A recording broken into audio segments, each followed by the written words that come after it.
సరూర్ నగర్ సభతోటి ఏం మెసేజ్ ఇవ్వాలనుకుంటున్నారు? సరూర్ నగర్ సభతోటి మొత్తం తెలంగాణ రాష్ట్రం అంతా కూడా ఇటువైపు చూసింది. సభ బ్రహ్మాండంగా సక్సెస్ అయింది. కేటీఆర్ గారి స్పీచ్ కూడా అద్భుతంగా ఉన్నది. ఇలా నిరుద్యోగ యువత అందరికి కూడా వాళ్ళకు ఒక ధైర్యం వచ్చేసింది. ఒక పార్టీ లైన్ తీసుకొని ఇలా మా కోసమే వాళ్ళు రంగంలోకి వచ్చి ఇలా ఉద్యోగాలు 2 లక్షల ఉద్యోగాలు ఇస్తారన్నారు కదా, జాబ్ క్యాలెండర్ ఏదని చెప్పేసి అని అడుగుతా ఉన్నారు.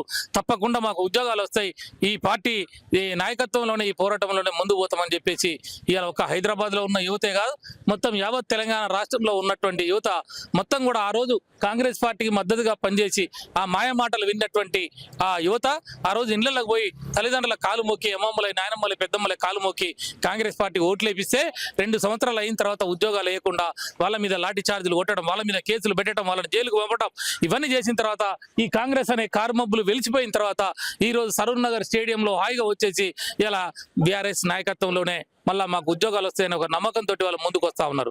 మేము అడుగుతా ఉన్నాం ముఖ్యమంత్రి గారు, ఇవాళ విద్యాశాఖ మంత్రి లేకుండా నువ్వు ఏం పరిపాలన చేద్దాం అనుకుంటున్నావు?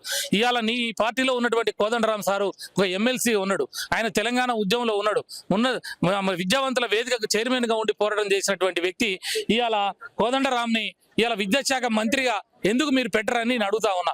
కోదండరాంకి విద్యాశాఖ మంత్రిగా పెట్టు, ఈ ఉద్యోగాల సంగతి ఏందో ఆయన చూసుకుంటాడు, ఎన్ని ఖాళీలు ఉన్నాయి ఏం సంగతి మొత్తం తెప్పించుకొని ఈ సంవత్సరానికి ఎన్ని ఉద్యోగాలు వేయాలనేది ఒక డిపార్ట్మెంట్ పెట్టి కోదండరాంను ఒప్పజెప్పమని నేను అడుగుతా ఉన్నా.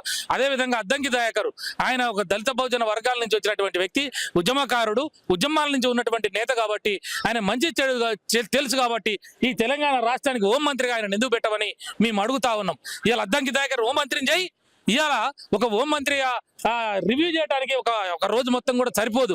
అటువంటి శాఖని నిర్వీర్యం చేసి ఇలా ముఖ్యమంత్రిగా ఉన్న నీవు హోంమంత్రి దగ్గర పెట్టుకొని బాధ్యత లేకుండా మాటలు మాట్లాడి బూతుల్ని మాట్లాడుతూ హింసని రెచ్చగొడుతూ రక్తం కండ్ల చూస్తా అని చెప్పేసి, చావండి అని చెప్పి, ఇండ్రిని తాగండి అని చెప్పేసి మరి ఈ రకంగా మాట్లాడితే ఒక రాష్ట్రానికి తండ్రి లాంటి ముఖ్యమంత్రి పదవిలో ఉన్న నీవే ఈ మాటలు మాట్లాడితే యూత్ ఏం కావాలి? గంజాయి దాగినోడు ఏం కావాలి? మందు దాగినోడు ఏం కావాలి? నీ మాటలకు ప్రేరితమై ఇవాళ నిన్న ఒకడు షాబాద్ లో తల్లిని బిడ్డని అందరిని కూడా 6గురిని ఒకటేసారి నరికిండు. ఆ నరికిన వానికి మాట్లాడే నీకేమన్నా తేడా ఉందా అంటున్నా. ఇది మనుషుల పశువుల? ఈ పశువుల మనుషులు చేసే పాలన లాగా లేదు, పశువులు పాలన చేసే విధంగా ఉన్నది. కాబట్టి నువ్వు కోదండరాంని విద్యాశాఖ మంత్రిని చేయి, అద్దంకి దయాకర్ని మరి హోంమంత్రిని చేయి, దాసోత్సవర్ని మున్సిపల్ శాఖ మంత్రిని చేయమని కూడా మేము అడుగుతా ఉన్నాం. నీకు తెలివి లేదు, నీకు తెలంగాణ మీద అవగాహన లేదు, నువ్వు తెలంగాణ పోరాటంలో లేవు. ఈ ముగ్గురు కూడా పోరాటంలో ఉన్నారు, తెలంగాణలో ఉన్నారు.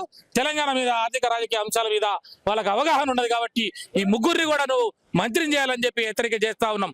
లేకపోతే రాబోయే కాలంలో ఈ విద్యార్థులందరూ కూడా ఈ సరూర్ నగర్ స్టేడియంలో ఈరోజు ప్రతిజ్ఞ ఉన్న ఈ విద్యార్థులు రేపు నిన్ను అశోక్ నగర్ చౌరస్తాకు వచ్చినా, ఇందిరా పార్క్ వచ్చినా నిన్ను వెంటబడి మరి నీ పదవి నుంచి దించే వరకు కూడా వదిలిపెట్టరని చెప్పి నేను తెలియజేస్తా ఉన్నా.